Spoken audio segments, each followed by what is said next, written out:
Bismillah. Assalamualaikum warahmatullahi wabarakatuh. Alhamdulillah. Wassalatu wassalamu ala rasulillah. Segala puji dan puja kehadirat Allah subhanahu wa ta'ala, juga salawat dan taslim kepada Nabi besar Muhammad sallallahu ala alihi wa sahbihi wasallam. Kita melanjutkan tema teman-teman sekalian, obat bagi hati yang keras. Yang pertama sekali adalah membaca Al-Quran. Tentu dengan tadabbur. Dan tadabbur ini artinya berusaha memahami maknanya. Kita mungkin dengan terjemahan ya, dibaca. Dan dalam tadabbur Al-Quran ini minimal 10 ayat per hari. Makanya para sahabat mengatakan ridwanullahi alaihim, kami tidak pernah melewati sehari kecuali kami sudah mempelajari 10 ayat Al-Quran dengan memahami maknanya. Kemudian yang kedua adalah sedikitnya makan, mengurangi porsi makan. Boleh makan tadi kita bilang, tapi porsinya dikurangi.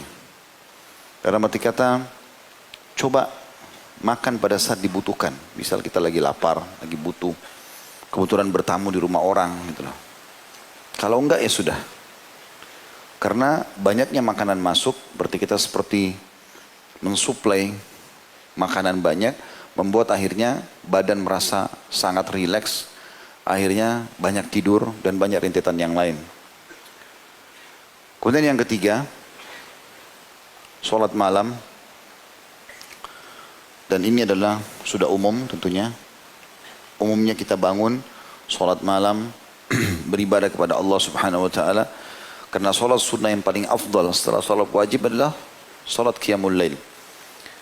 Dan ini kebiasaan orang-orang saleh. Sudah menjadi kebiasaan mereka, tidak mungkin lewat satu malam kecuali sholat malam. Dan Nabi SAW saking rutinnya kerjakan sholat tahajud itu sampai-sampai kalau beliau kelewatan tidur, misalnya bangun sudah azan subuh, maka beliau SAW mengerjakan sebelum waktu duha 12 rakaat. Yang tadinya sholat malam 11 rakaat. Kemudian yang keempat adalah mendekatkan diri kepada Allah di waktu sahur atau di waktu menjelang subuh dengan doa. Jadi doa secara khusus di waktu itu diperlukan. Itu untuk melunakkan hati. Karena orang lebih khusyuk, lebih segala macam. Dan yang kelima, duduk dengan orang-orang soleh. 5 hal ini digabung di satu statement yang disampaikan oleh Ibrahim Al-Khawwash atau Khawwas rahimahullah. Beliau mengatakan dawa'ul qalbi khamsu asya'. Obat hati yang keras ada 5. Qiraatul Quran bit tadabbur. Membaca Al-Quran dengan tadabbur. Wa khala'ul batan.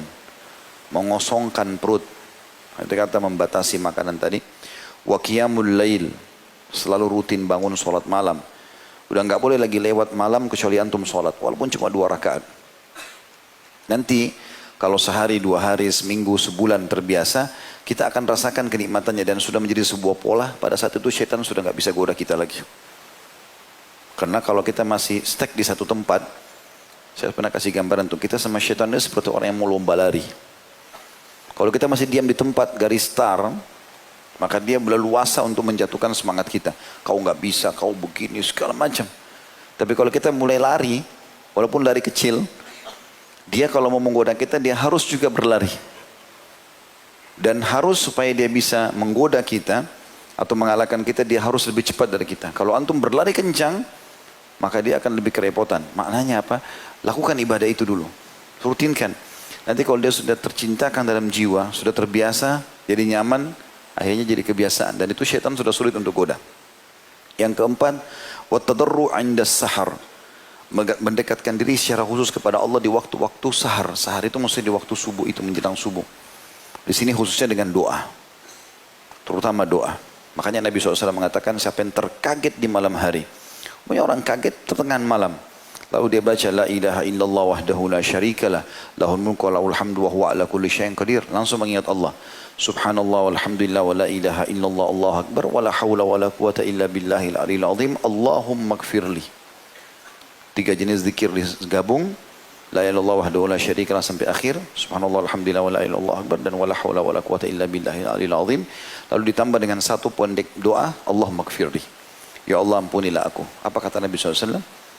Maka akan diampuni semua dosanya yang lalu. Kalau dia berdoa, diijabah doanya. Dia memohon ampun, diampuni dosanya. Maaf, kalau dia sholat diterima. Ya, jadi ini resep yang luar biasa. Kemudian yang kelima beliau mengatakan wa mujalasatus salihin, dan duduk ya bersama orang-orang saleh. Ya, jadi berteman sama mereka, dan itu sudah pernah saya bilang teman-teman sekalian. Yang kita harus garis bawahi adalah berteman itu orang saleh dan saleh di majelis ilmu, di masjid. Tidak akan kita temukan mereka banyak di jalan atau di pasar-pasar. Di majelis begini, lihat kalau ada orang baik, orang saleh dan saleh di depan kita, kenalan. Laki-laki sama laki-laki, perempuan sama perempuan, kemudian jadikan dia sebagai sahabat kita. Imam Ahmad punya sebuah statement berhubungan dengan masalah ini. Di antara statement yang dijelaskan itu adalah, dengan apa, waktu beliau ditanya, dengan apa hati bisa jadi lunak? Maka kata beliau, wahai anakku, kepada orang yang bertanya, dengan makanan yang halal. Maknanya, kalau kau pun harus makan, makan dari sumber yang halal, sehingga betul-betul bisa selamat daripada masalah tadi. Kemudian yang selanjutnya, yang keenam ya, tadi kan sudah 5 ya. Sebenarnya poin 1 tapi ada 5 hal disebutkan tadi. Tapi saya sudah gabungkan 5. Berarti yang keenam sekarang adalah rutin menghadiri majelis ilmu. Seperti insya Allah antum hadiri seperti sekarang. Akan beda iman kita sebelum hadir dan sesudah hadir. Ini sudah masyhur, gitu kan. Dan para sahabat sangat merindukan majelis Nabi SAW. Sampai dalam sebuah riwayat sahih riwayat Bukhari, Irbad ibn Sariyah yang masyhur radhiyallahu anhu mengatakan, suatu hari kami pernah mengerjakan sholat bersama Nabi SAW. Kemudian setelah sholat beliau menghadap ke arah kami lalu mengingatkan kepada kami peringatan yang melunakkan hati-hati kami dan membuat mata-mata kami menangis. Ya. Jadi memang majelis ilmu itu manfaatnya besar sekali. Jadi kalau antum bubar dan majelis ilmu ini merasa lebih dekat dengan Allah, lebih takut, takut berbuat maksiat, lebih semangat buat ibadah, itu efek ilmu. Kalau sekali antum hadir sejam 2 jam begini bisa berefek, bagaimana kalau setiap hari hadir? Bagaimana kalau setiap saat dengarkan?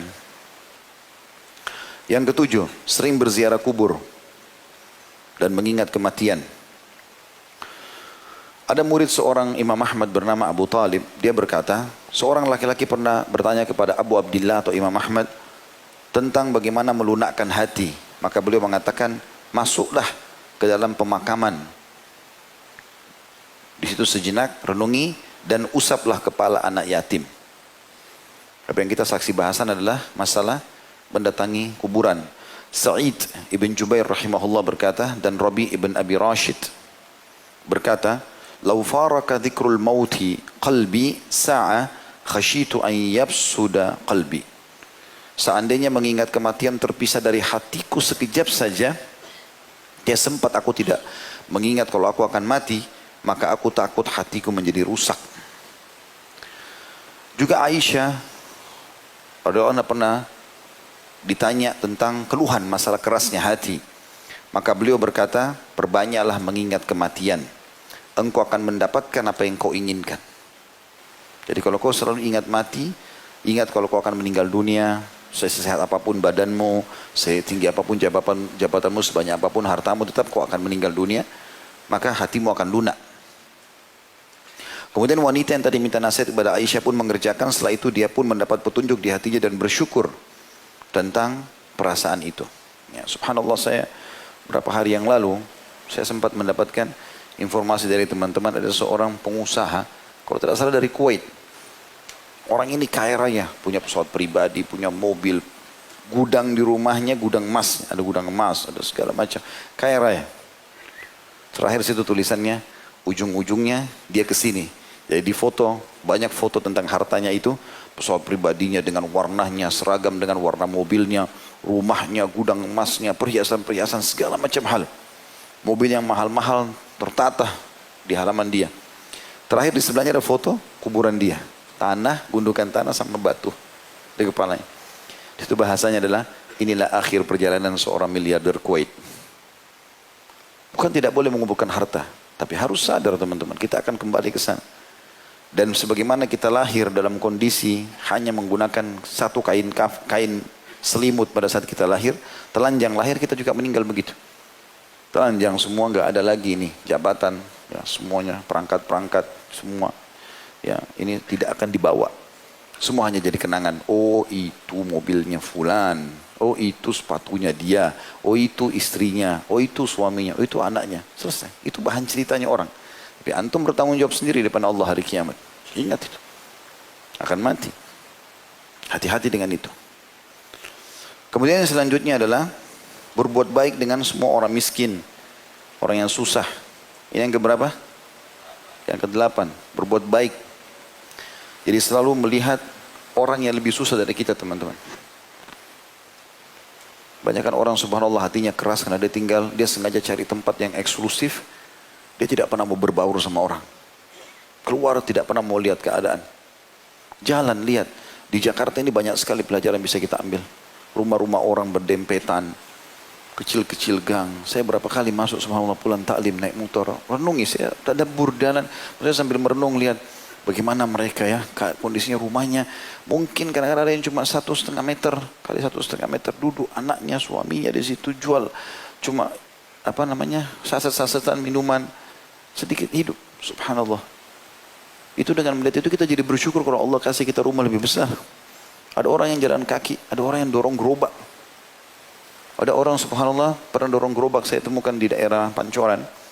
Gak ada sendalnya. Dia ambil bekas botol minuman, botol air mineral, itu digepengin sama dia. Di lubang bagian depan dekat kepala tutupnya itu, dipakai jadi sendal. Jadi dia jalan itu bunyi-bunyi sendal. Gak ada sendalnya. La haula wala quwata illa billah. Tapi ada orang atau banyak orang yang hatinya keras. Lihat orang begitu gak ada lunak hatinya, bantu ya akhi. Allah perlihatkan mata kita ke orang begitu itu untuk kita bantu. Bukan cuma lewat, oh ya sudah, orang miskin, udah. Ada orang dulu di pinggir jalan, jelas bajunya kotor, jelas ngulurkan tangan, jelas ada kotaknya. Wah kayaknya pura-pura, kayaknya anak pinjaman, kayaknya begini. Bernegosiasi sama syaitan.